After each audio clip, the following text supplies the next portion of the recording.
राम जय जय राम। श्री राम जय जय राम।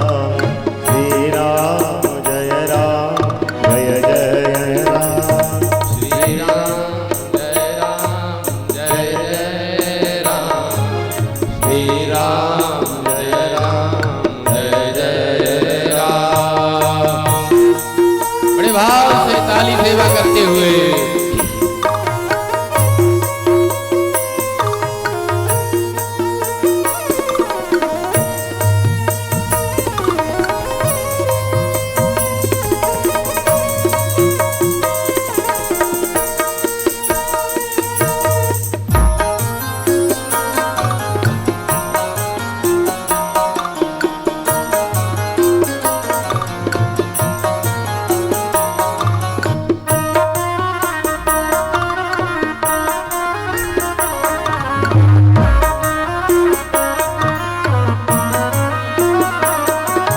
करुणा करे अपना लो राम, अपना दास बना लो राम।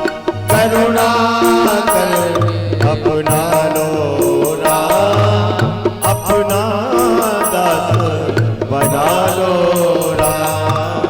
करुणा करके बना लो राम, अपना दास बना लो राम। श्री राम जय जय राम। श्री राम जय जय राम। श्री राम जय जय राम।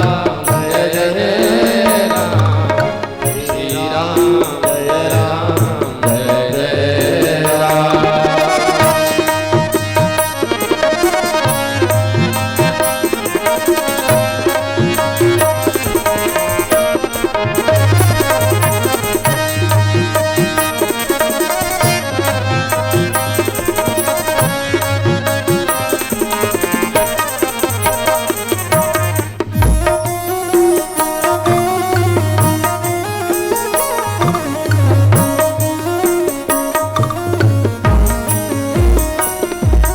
मुझे सहारा तेरा राम, मुझे सहारा तेरा राम।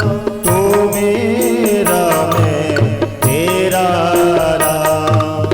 मुझे सहारा तेरा राम, तू मेरा मैं तेरा राम।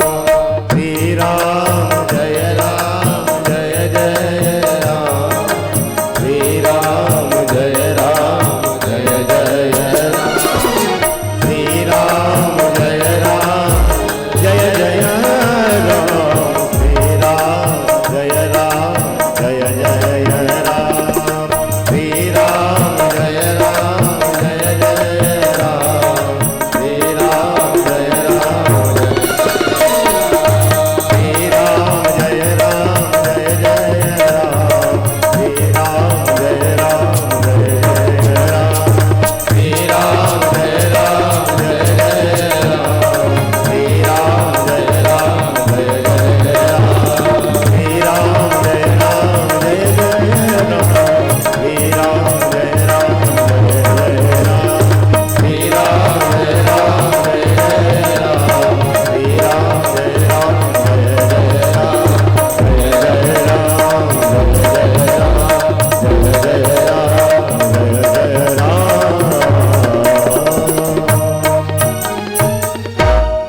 बोलिए भक्त वत्सल भगवान की जय हो।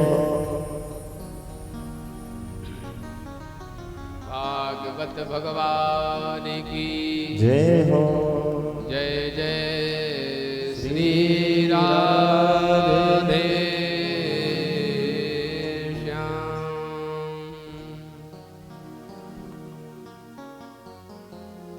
कल प्राकृतिक आपदा के कारण से कथा विलंब से प्रारंभ हुई, फिर भी आप समस्त श्रोताओं ने बड़े भाव से सत्संग का लाभ लिया।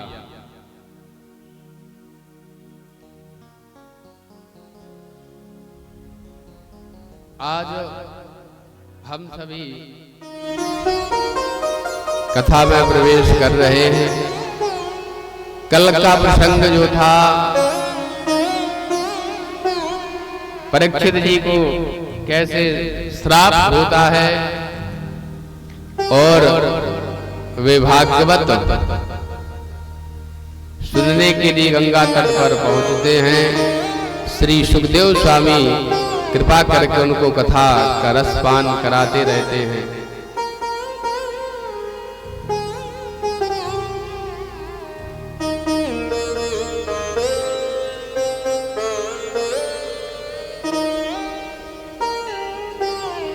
राजश्री परीक्षित जी सुखदेव जी से कहते हैं कि भगवान विदुर जी ने कैसे कृपा प्राप्त की भगवान की,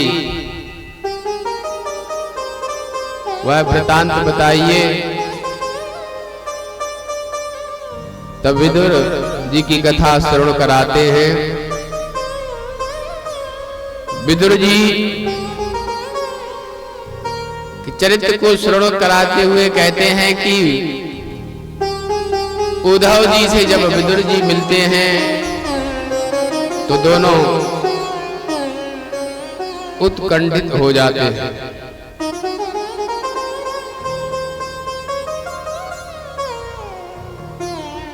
और उद्धव जी भगवान से पूछते हैं कि ठाकुर जी आप ये बताइए कि आप राम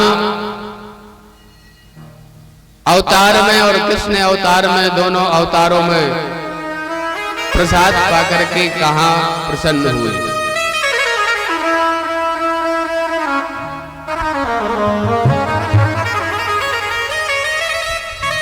तब जो है उद्धव जी से कन्हैया कहते हैं कि भैया मां सबरी के यहां जो आनंद आया और विदुर जी के यहां जो आनंद आया, वो आनंद प्रसाद पाने में कहीं नहीं आया। गोविंद के नेत्र सजल हो गए, कहने लगे उद्धव हमें विदुर की बहुत याद आ रही है, क्योंकि जो भाव विदुर जी के घर पर प्रभु को मिला वो भाव उन्हें कहीं नहीं मिला।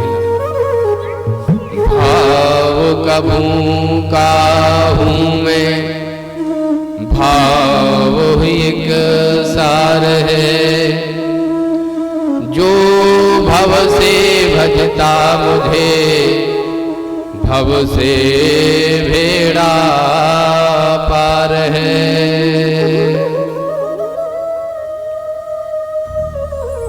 परमात्मा सिर्फ भाव के भूखे हैं। किसी का सामर्थ्य इतना नहीं है कि परमात्मा को खरीद सके, उनकी करुणा उनकी कृपा को कोई तौल सके। हम आपका क्या सामर्थ्य, स्वयं उनकी पटरानी उनके शरीर के बराबर स्वर्ण दान करना चाहती थी, लेकिन वो भी नहीं कर पाई। और जब भाव से उनका अभिमान दूर हुआ, नारद जी ने जब समझाया तो एक तुलसी पत्र से ही भगवान तुल गए।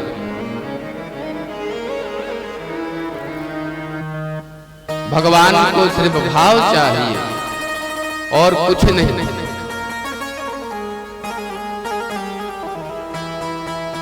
उद्धव ज्ञानी हैं, विदुर जी नीतिज्ञ हैं। जब दोनों ज्ञानी और नीतिवान मिलते हैं तो भगवत चर्चा करते हैं। आदरणीय सुखदेव जी महाराज कहते हैं उद्धव जी जब विदुर जी से मिले तो विदुर और उद्धव दोनों का कंठ अवरुद्ध हो गया, आंखों में अश्रु भरा। दोनों एक दूसरे के भाग्य की सराहना करने लगे। विदुर जी कहते उद्धव जी आप बड़े भाग्यशाली हैं। गोविंद जब इस धराधाम से जा रहे थे तो आपने उनके श्रीमुख से अंतिम उपदेश प्राप्त किया, आप उनके समीप थे। उद्धव जी कहते हैं कि विदुर जी मैं तो उनकी आंखों के सामने था, लेकिन आप तो उनके हृदय में थे। जब वो जा रहे थे तो आपको याद कर रहे थे।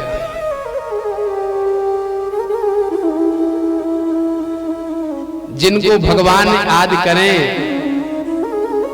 उनके भाग्य की क्या कहना, उनके जीवन का क्या कहना। उनका जीवन तो धन्य है, उनके स्मरण मात्र से हमारे समस्त पाप नष्ट हो जाएं। इतना शुभ चरित्र विदुर जी का है।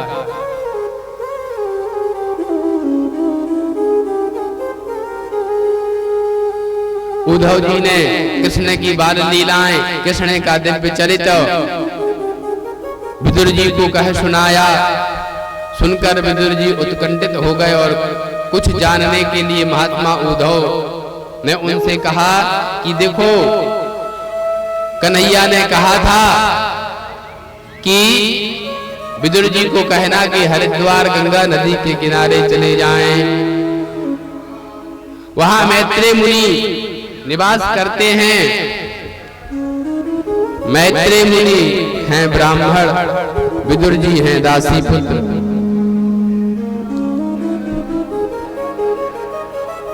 जाति पाति पूछे नहीं कोई, हरि को भजे सो हरि कोई। विदुर जी जैसे ही पहुंचे, मैत्रेय जी ने विदुर जी को आते हुए देखा, अपनी आसन छोड़ दी, दौड़ के विदुर जी के पास पहुंचे और उनको अपने गले से लगा लिया। विदुर जी कहते हैं, महाराज बड़ी कृपा की आपने। सुखदेव जी कहते हैं, राजन मैत्रेय मुनि बोले, आज इस गरीब ब्राह्मण की कुटिया पर आप जैसा परम संत आया, अहो भाग्य हमारे। विदुर जी को आसन दी, बैठाया और विदुर जी प्रणाम करके कहने लगे, मैं शास्त्रों में कोई शंका नहीं करता, मैं कोई कुतर्क नहीं करता और शास्त्रों में शंका करनी भी नहीं चाहिए, कोई कुतर्क होना भी नहीं चाहिए। विदुर जी कहते हैं, मैं तो जिज्ञासा बस कुछ पूछना चाहता हूं। मैं यह जानना चाहता हूं कि सारी सृष्टि को परमात्मा क्यों बनाता है? सृष्टि में कोई दुखी क्यों, कोई सुखी क्यों होता है? फिर किसी भक्त को बचाने के लिए भगवान अवतार क्यों लेते हैं? कभी वामन अवतार होता है, कभी नरसिंह अवतार होता है। मैंने सुना है कि सृष्टि के प्रसंग में भगवान 12 रूप धारण करके आए। कैसे? आदि आदि प्रश्न जो है विदुर जी ने किए। मैत्रेय मुनि ने सृष्टि के प्रसंग को विदुर जी से कहा और बोले, संसार में जो कुछ भी परिलक्षित होता है, जो कुछ भी संसार में दिखाई दे रहा है और घटित हो रहा है, वह सभी भगवान की लीलाएं हैं। भगवान ही उस लीला को कर रहे हैं। यह भूमि भगवान की क्रीड़ा स्थली है। यहाँ वो कई प्रकार की लीलाएं कर रहे हैं। वह सब करते हुए बड़े आनंद में भगवान लीन हैं। दूसरी बात, कोई दुखी क्यों, कोई सुखी क्यों? तो परमात्मा न किसी को दुख देता है, न किसी को सुख देते हैं। सुख और दुख तो अपने कर्मों के आधार पर प्राप्त होता है व्यक्ति को। सुख दुख तो कर्म के आधार पर ही मनुष्य भोगता है। को न काऊ सुख दुख कर दाता, निज कर्म कृत भोग सब भ्राता। ये संसार जो कुछ भी भोगते हैं हम लोग अपने कर्म और प्रारब्ध के अनुसार ही भोगते हैं।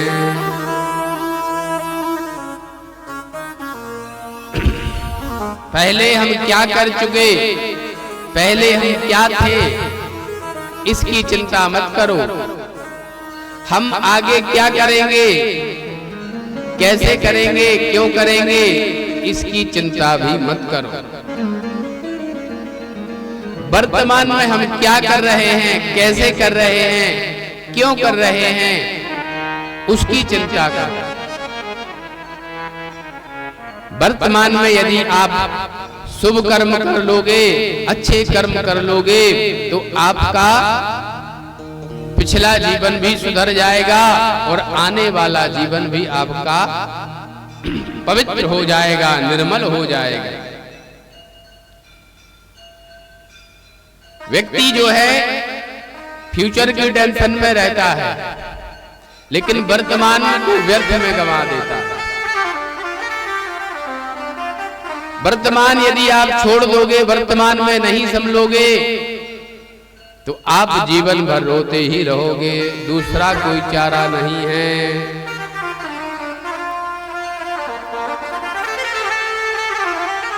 तीसरी बात, तुमने पूछा व्यक्ति को बचाने के लिए परमात्मा अवतार लेता है।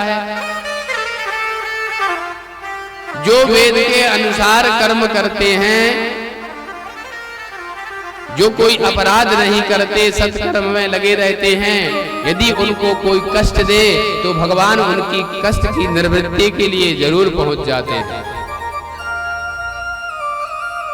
ऐसे व्यक्तियों की सुरक्षा करना परमात्मा का परम कर्तव्य हो जाता है।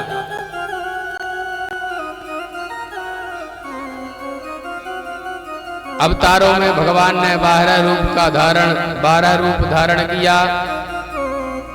भगवान ने शूकर का रूप धारण किया, इसका भी एक विचित्र कारण है। कहते हैं कश्यप महाराज की 13 पत्नियां थीं, उनमें से एक दिति सबसे बड़ी थी। और एक दिन दिति ने कश्यप से कहा, मेरी सभी बहनें पुत्रवती हैं, हम भी पुत्र चाहते हैं। और पुत्र की कामना से ऋषि कश्यप से आग्रह करने लगी। कश्यप ने कहा, देवी यह समय शुभ नहीं है, संध्या का समय है। भगवान के दूत एवं भगवान शिव पार्वती स्वयं इस समय भ्रमण करती हैं। आकाश मंडल में भी अनेक देव गंधर्व प्रेत आदि गोचर करते हैं। इस समय गर्भस्थ शिशु पर शुभ प्रभाव नहीं पड़ेगा। लेकिन दिति के आग्रह के सामने कश्यप ऋषि को झुकना पड़ा। कश्यप की धार्मिक बातों पर दिति के मन में, बुद्धि में कोई प्रभाव नहीं पड़ा। दुराग्रह स्वीकार तो किया कश्यप जी ने, लेकिन उनको श्राप दिया कि तुम्हारे गर्भ से भयंकर बालक उत्पन्न होगा। दिति घबरा गई, ऋषि के चरणों में गिर पड़ी। तब उन्होंने कहा कि चिंता मत करो, तुम्हारे पुत्रों को मारने के लिए स्वयं भगवान नारायण आएंगे। दिति कहने लगी तब तो हमारे पुत्र दुर्भाग्य नहीं भाग्यशाली होंगे। और उन्होंने कहा कि तुम्हारे ही वंश में आगे जो तुम्हारा पौत्र होगा वो भगवान का बड़ा भक्त होगा, गौ ब्राह्मण का सेवक होगा। तब दिति इस बात को सुनकर के बड़ी प्रसन्न हुई। दिति के गर्भ में जो बालक बड़े हो रहे हैं। उस 100 वर्षों तक दिति ने गर्भ को धारण किया रखा। दिति के गर्भ से त्रिलोकी जलने लगी। इंद्रादि देवता हाहाकार करते हुए ब्रह्मा जी के पास पहुंचे। ब्रह्मा जी ने कहा, भैया जो देवताओं की माता हैं उन्हीं की एक बहन है दिति, उनके गर्भ में ही 2 बालक पल रहे हैं। उनके गर्भ तेज से त्रिलोकी जल रही है। देवताओं ने पूछा, कौन है वे? ब्रह्मा जी कहते हैं, एतौ पार्षदो मह्यम